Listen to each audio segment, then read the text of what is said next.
자, 우리가 지난주에 하나님의 말씀을 함께 나누면서 이제 능력이란 무엇인가에 대한 이야기를 나누었습니다. 능력이라는 것은 현대사회에서 개인을 평가하는 기준입니다. 그렇죠?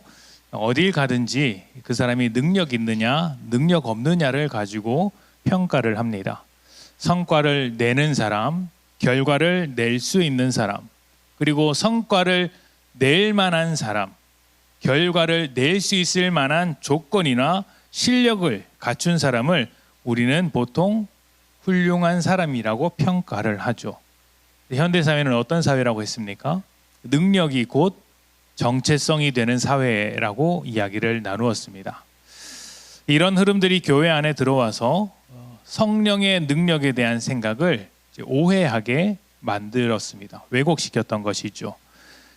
인생이 잘 풀리는 사람을 보면 저 사람은 성령의 능력을 받은 사람이구나, 하나님께 복을 받은 사람이구나 라는 생각을 갖게끔 만들었습니다. 왜냐하면 세상에서는 능력을 그렇게 평가하기 때문이죠. 또 반면 그렇지 않은 사람, 인생이 잘 풀리지 않은 사람, 문제가 잘 해결되지 않은 사람, 그리고 문제가 날마다 쌓여가는 사람을 보면 저 사람은 아직 하나님의 복을 덜 받았거나 성령의 능력이 부족한 사람이라고 생각하게 되었습니다. 그런데 사실 이것은 왜곡된 생각이에요. 또 다른 한편으로는 이렇게도 생각을 하죠. 하나님의 일을 하거나 하나님의 부르심을 받음에 있어서 내가 아직 준비되지 않았다.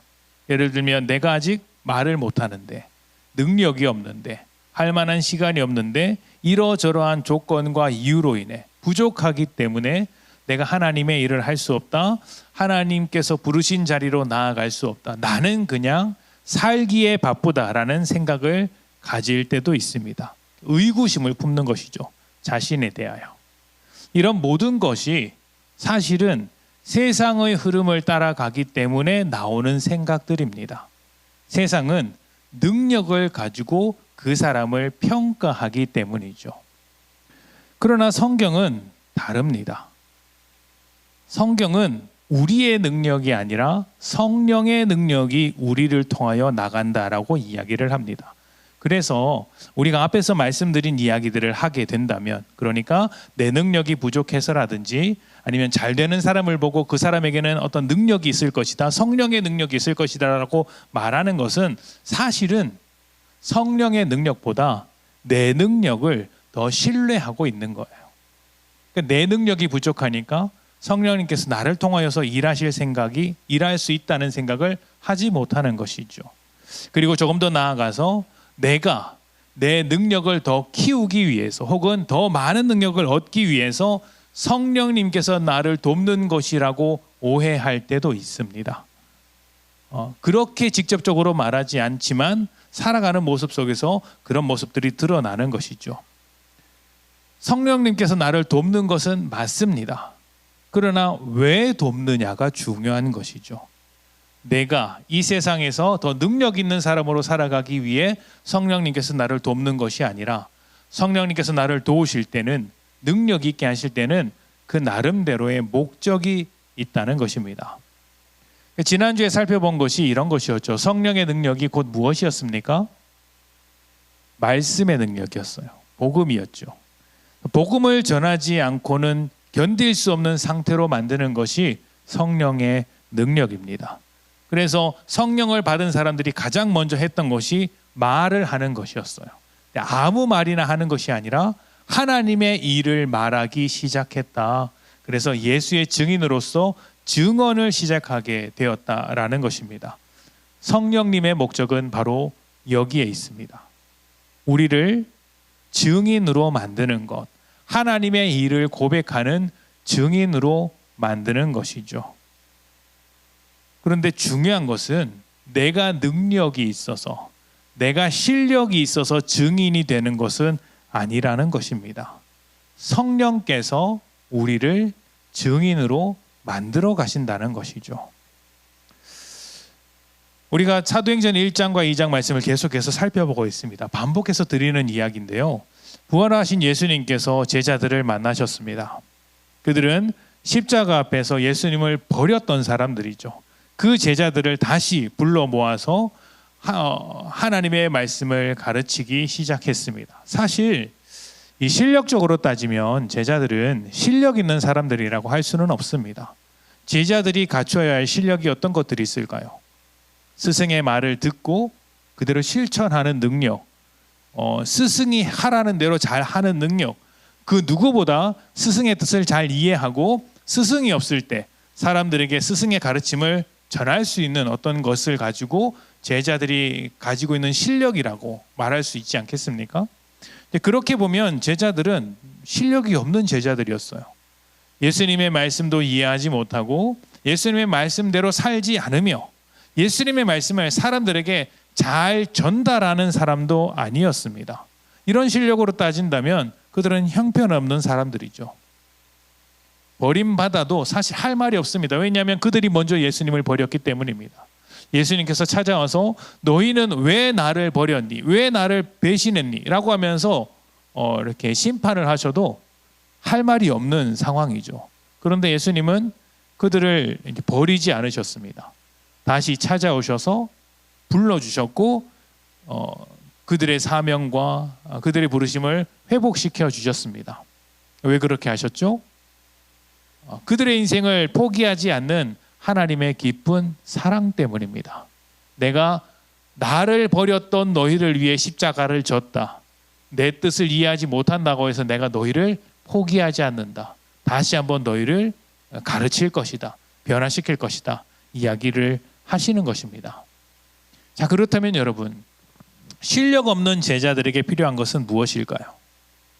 실력일까요?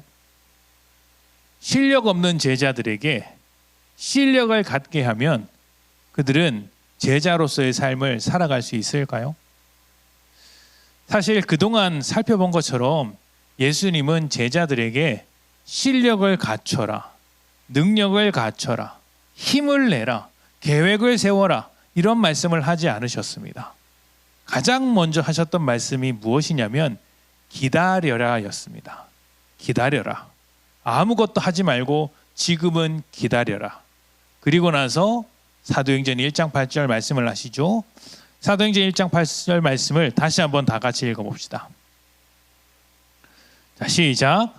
오직 성령이 너희에게 임하시면 너희가 권능을 받고 예루살렘과 온 유다와 사마리아와 땅끝까지 이르러 내 증인이 되리라 하시니라. 아멘. 자, 여러분 이 말씀에서 제자들이 해야 할 일이 무엇인지 보이십니까? 성령님이 너희에게 임하시면 너희가 권능을 받고 예루살렘과 땅끝까지 이르러 내 증인이 되리라 라고 말씀하셨습니다. 이 말씀 속에 제자들이 해야 할 일들이 보이십니까?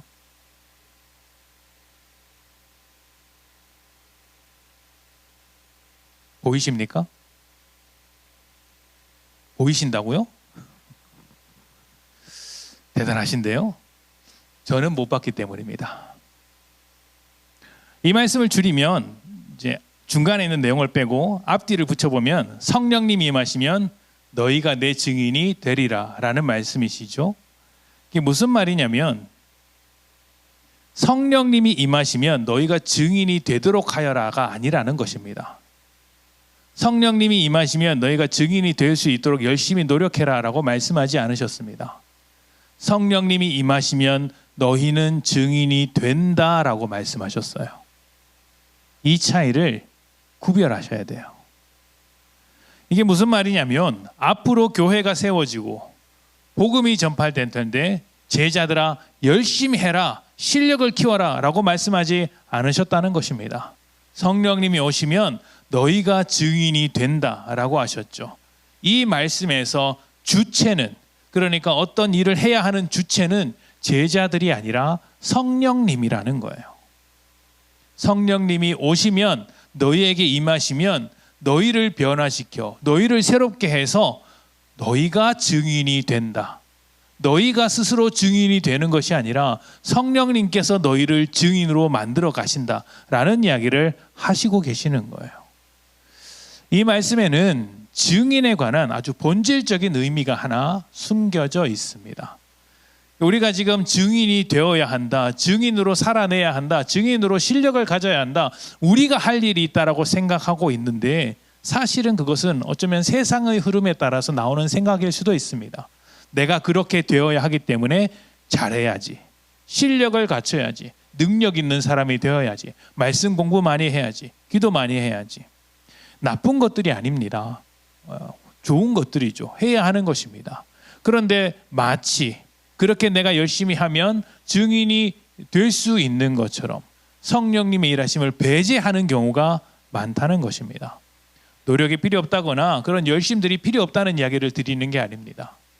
우선하는 게 있다는 것이죠. 먼저 생각해야 할 것. 그것은 성령님께서 우리 가운데 오셔서 일을 하신다.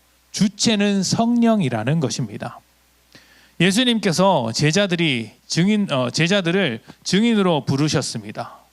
그런데 예수님께서 이 제자들에게 가르치실 때 제자로 부름받았다는 사실을 기능적으로 이해하기를 바라신 것은 아닙니다. 내가 너희를 증인으로 불렀다. 내가 너희를 증인되게 할 것이다. 성령님이 오시면 너희가 증인이 될 것이다 라고 하신 것을 기능적으로 이해하지 않기를 바라셨습니다. 기능적이라는 건 이런 것이에요. 증인이라는 사역을 위해 또 증인이라는 직분을 너희에게 맡길 텐데 내가 너희를 도구처럼 사용하는 것이다 라고 이렇게 이해하는 것이죠. 도구처럼 사용되는 것은 맞지만 그 도구라면 이제 성능이 좋아야 하기 때문에 내 실력을 키워야 한다, 더 나아야 한다라고 생각하는 경우가 종종 있다는 것이죠. 오늘 이 마이크가 바뀌었지 않습니까? 왜 바뀌었죠? 고장이 났으니까 바뀌었죠. 예상치 않은 일들이 벌어지니까 바뀌었죠. 제가 다른 교회에 있을 때, 좀 더 큰 교회에 있을 때 신선한 경험을 한 적이 있습니다. 마이크가 정말 중요하구나라고 생각했던 적이 있는데 여기보다 조금 더 좋은 마이크에 좋은 음향 장비를 가지고 좋은 엔지니어를 이렇게 만난 적이 있었습니다. 그러니까 지금 제가 하는 목소리와 다른 목소리가 스피커를 통해서 나가는 거예요. 내 목소리가 아닌데? 라고 하는데 그 목소리가 너무 좋은 겁니다. 너무 좋은 거예요. 장비가 좋으면, 도구가 좋으면 다른 목소리가 들릴 수 있겠구나라는 생각을 그때 처음 하게 된 거예요.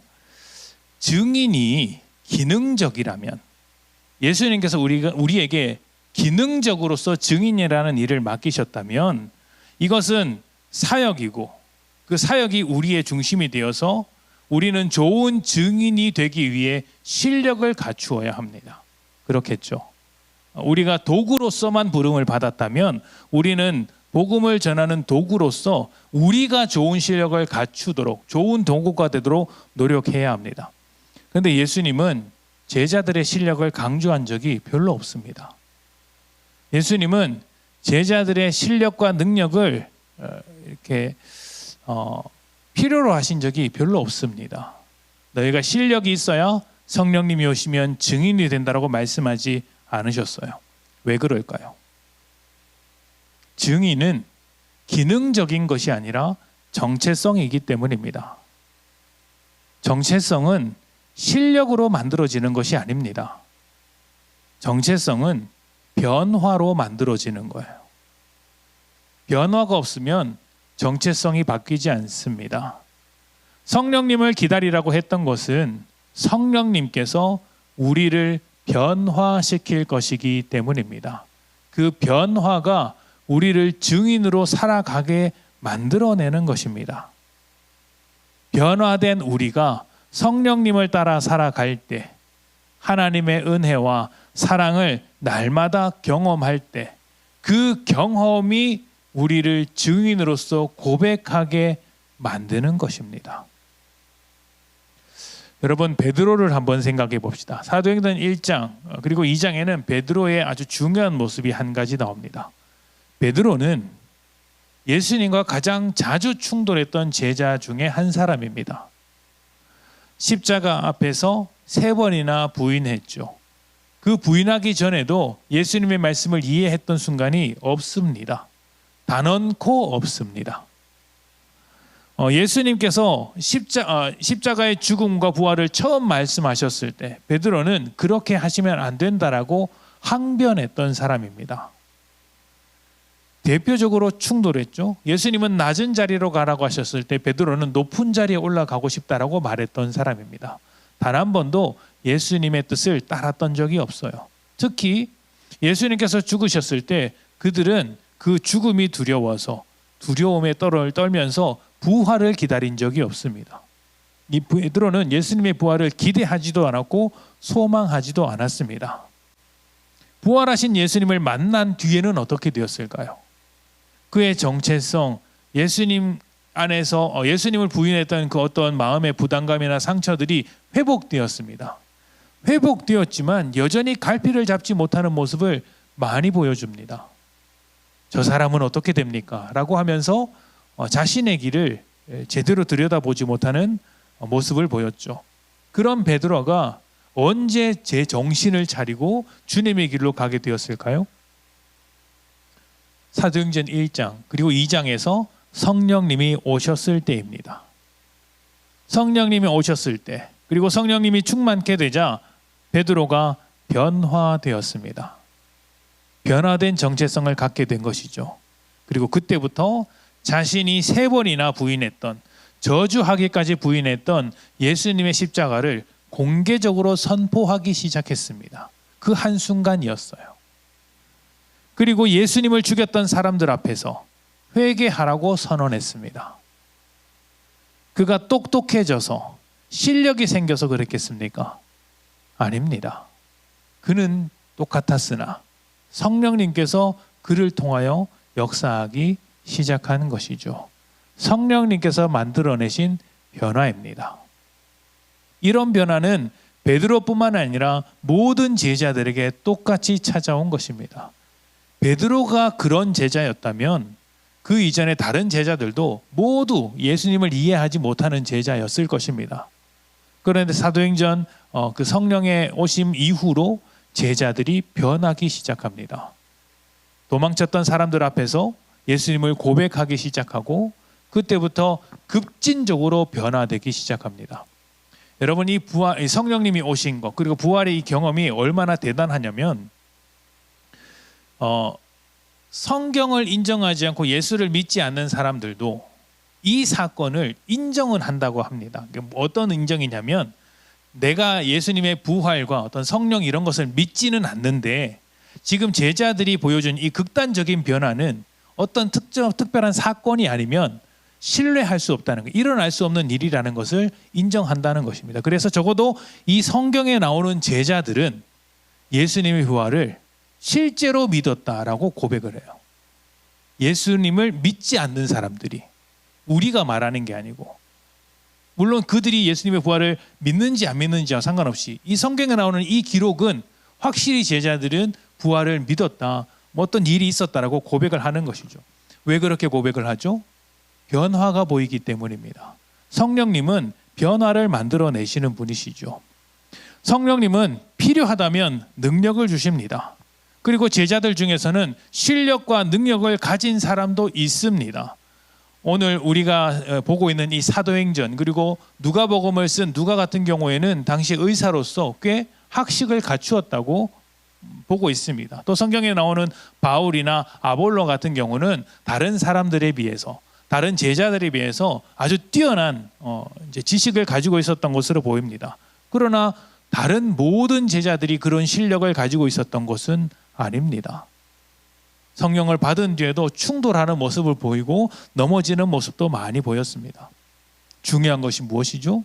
실력을 가졌든 가지지 못했던 성령으로 변화되었다는 것입니다. 다시 말하면 성령으로 변화되지 않으면 실력이나 능력은 자기를 증명하는 것밖에 되지 않아요. 자기를 드러내는 것밖에 되지 않습니다. 자, 그렇다면 여러분, 성령님은 우리에게 어떤 변화를 만들어내실까요? 성령님이 오시면 우리는 어떻게 변화될까요? 보통 성령 충만하면 우리가 딱 떠오르는 이미지가 있지 않습니까? 뜨거워지고 열정적이고 더 많이 기도하고 더 크게 찬양을 하고 뭔가 열심을 낸다라고 생각합니다. 성령 충만은 곧 열정적, 열광적으로 생각하기가 쉽습니다.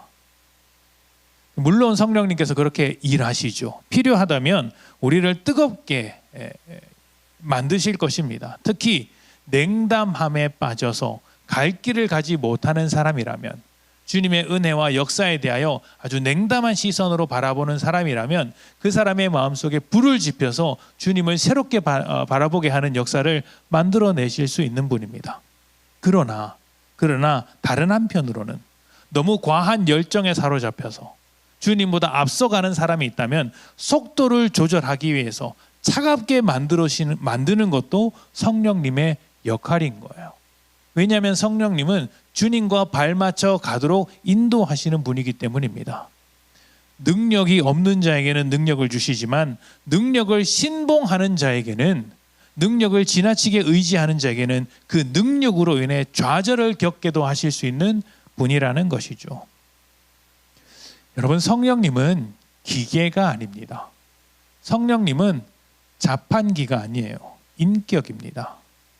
여러분, 자판기에는 1,000원짜리를 넣으면 1,000원짜리가 나옵니다.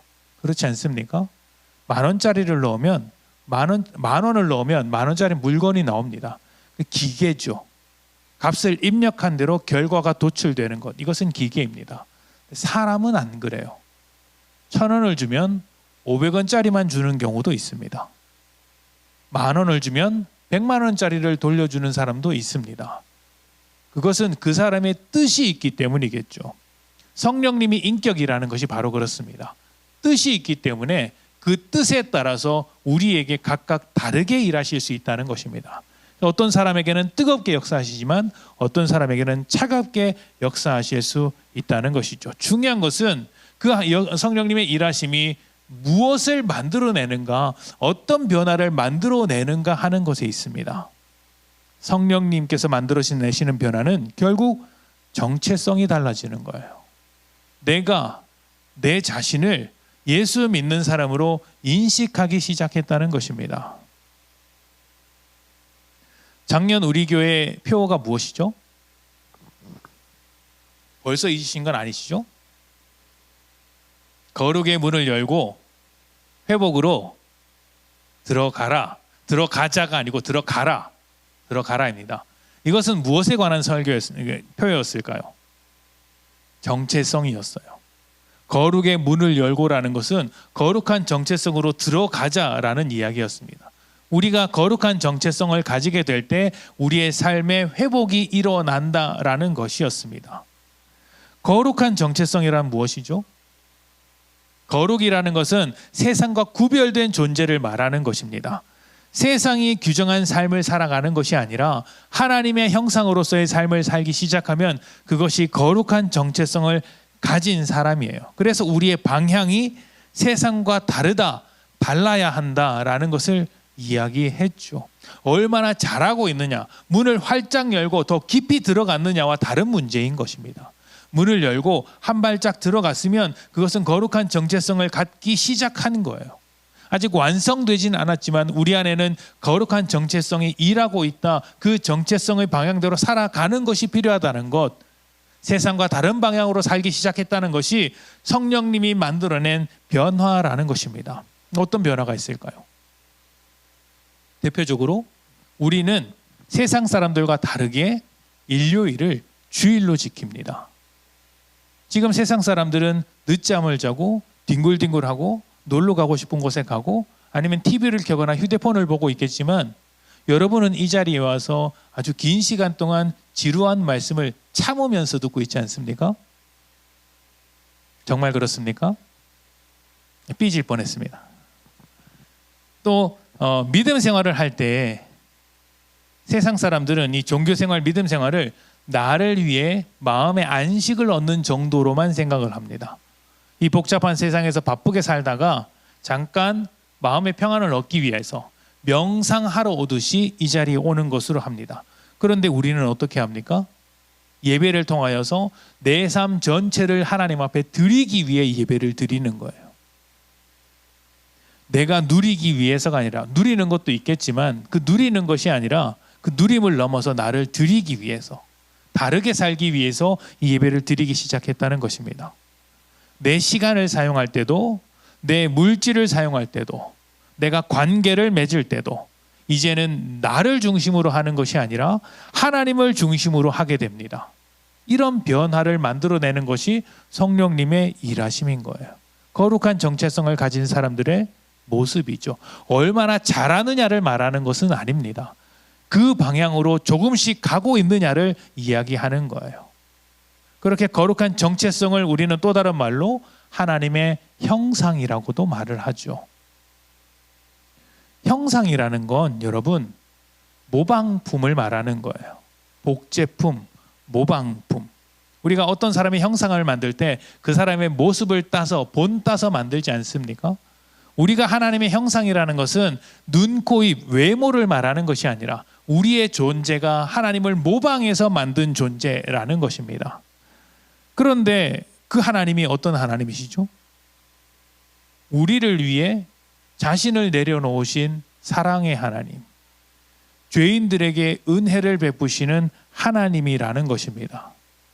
십자가가 하나님의 모든 것을 대표합니다. 그래서 우리가 모방해야 할 것은 하나님의 영광 이전에, 하나님의 높으심 이전에 하나님의 은혜와 사랑을 모방하면서 살아가는 거예요. 십자가를 모방하면서 살아가는 거예요. 그래서 우리의 삶이 어떤 삶입니까? 자기를 부인하고 주님께서 나라는 껍데기를 덮어 쓰고 사시는 것처럼, 주님이 내 안에서 살아 계신 것처럼 내가 살아가는 거예요.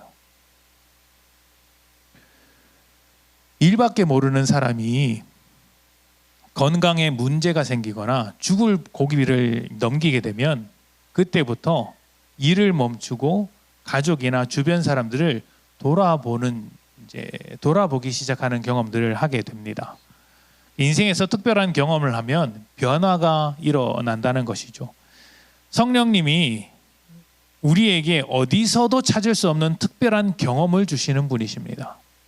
세상에서는 만날 수 없는 아주 특별한 경험이죠. 그 경험이 때로는 뜨겁게 다가올 수도 있고 때로는 차갑게 다가올 수도 있습니다. 다양하게 찾아옵니다. 저는 운전하다가 찾아온 적도 있었어요. 운전하다가 펑펑 눈물을 쏟으면서 성령님을 다시 한번 고백했던 적도 있습니다. 제가 아는 어떤 집사님은 청소기를 돌리다가 주님을 만났다고 하시는 분도 계셨습니다. 귀한 간증이었죠. 유명한 간증입니다. 아시는 분은 아실지어다. 분명한 것은 변화시킨다는 거예요. 어떤 경험이든 그 경험으로 인해 내가 변화된다는 것입니다. 그 변화의 과정 속에 성령님의 역할이 있고 성령님의 일하심이 있다는 것이죠. 어떻게 변화시킬까요? 제일 먼저는 우리가 죄인인 것을 깨닫게 하십니다. 우리가 죄인이라는 것은 단순히 나쁜 일을 했다라는 게 아니에요. 아, 내가 부족한 존재구나. 내가 이렇게 연약한 존재구나. 나에게 이렇게 모순적이구나. 내가 위선적이구나. 내 능력에 한계가 있구나. 이게 내 모습이구나 라는 것을 철저하게 깨닫게 하시는 것이죠. 여러분도 매일 깨닫고 있지 않습니까? 주일 말씀을 듣고 또 성경을 읽으면서 또 기도하면서 깊은 은혜를 받았으나 집에 돌아가서는 당장 그 은혜를 깨면서 살고 있지 않습니까? 그때마다 우리가 무엇을 발견하죠? 아, 내가 부족하구나. 내가 어리석구나. 그리고 이렇게 스스로를 깨닫게 되면 그 다음엔 어떻게 됩니까? 철저하게 회개하게 됩니다. 회개라는 건 다른 게 아니에요. 아, 내가 잘못했습니다. 이게 회개가 아니에요. 내가 나로서 충분한 줄 알았는데 그게 아니었습니다. 내가 이 방향이 맞는 줄 알았는데 그게 아니었습니다. 그래서 이제 돌이키겠습니다. 이제 주님을 향해서 내가 한 걸음 떼겠습니다. 내 방향을 꺾겠습니다 라는 것이에요. 회개는 내 죄를 깨닫지 않으면 절대 할 수 없는 것입니다. 내가 부족하다는 것을 알아야, 내 방향이 잘못되었다는 것을 알아야, 내가 연약하고 모순적이고 위선적인 것을 알아야 그 방향에서 돌이키지 않겠습니까? 그래서 우리의 죄를 철저하게 인정하고 고백하는 그 회개의 시간을 성령님은 절대로 포기하지 않습니다. 회개해야죠. 내 죄를 깨달아야죠. 그러나 그 죄를 깨닫는 것으로 끝나지 않고 회개하도록 해서 우리를 구원하신 그 놀라운 은혜를 이해하도록 하십니다. 아, 그래서 예수님이 우리 가운데 오셨구나. 그래서 예수님이 우리를 구원하셨구나. 나를 위하여 십자가를 지셨구나. 이것을 발견하게 하시는 것입니다. 그렇게 되면 어떻게 되겠어요, 여러분? 나를 변화시킨 그 은혜, 그 십자가, 그 복음을 말하지 않고는 살아갈 수 없는 상황에 이르게 되는 것입니다. 증인이 되는 것이죠. 복음을 말하지 수 없는 그런 상태가 되어서 증인으로 살게 하시는 것, 그것이 성령님께서 우리에게 오셔서 하시는 일이라는 것입니다. 이 변화가 없으면 아무리 실력 있는 사람이라도 자기를 증명하는 삶밖에 살지 못합니다. 아무리 실력 없는 사람이라도 성령님이 오시면 성령님의 그 일하심을 말하지 않고는 참을 수가 없는 거예요. 성령님은 우리에게 증인으로 살라고 요구하시는 분이 아니에요. 증인이라는 사역을 해야 한다, 증인이라는 직분을 맡겼으니 너 열심히 해야 한다, 이렇게 말하시는 분이 아닙니다. 실력을 키워야 한다, 이렇게 말하시는 분도 아니에요. 성령님은 우리를 증인으로 변화시키시고 증인으로 창조하시는 분이십니다.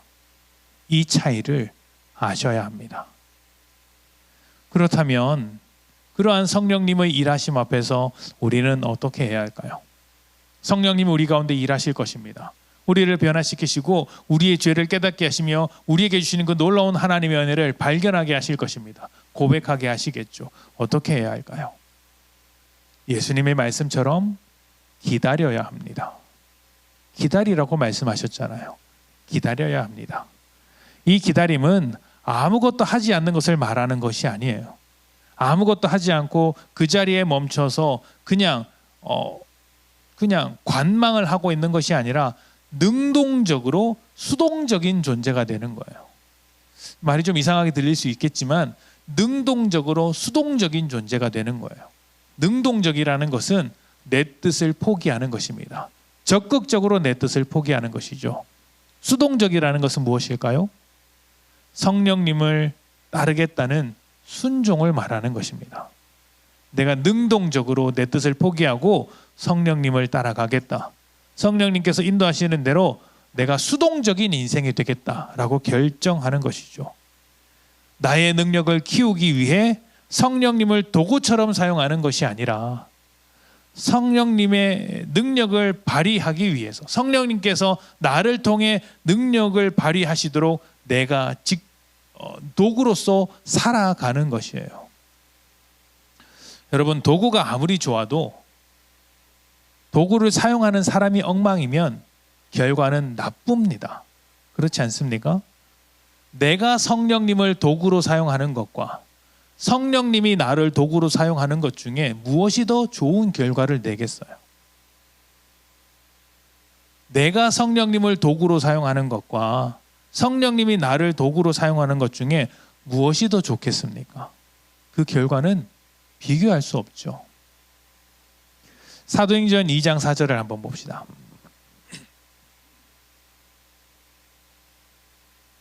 우리 같이 읽어볼까요? 시작.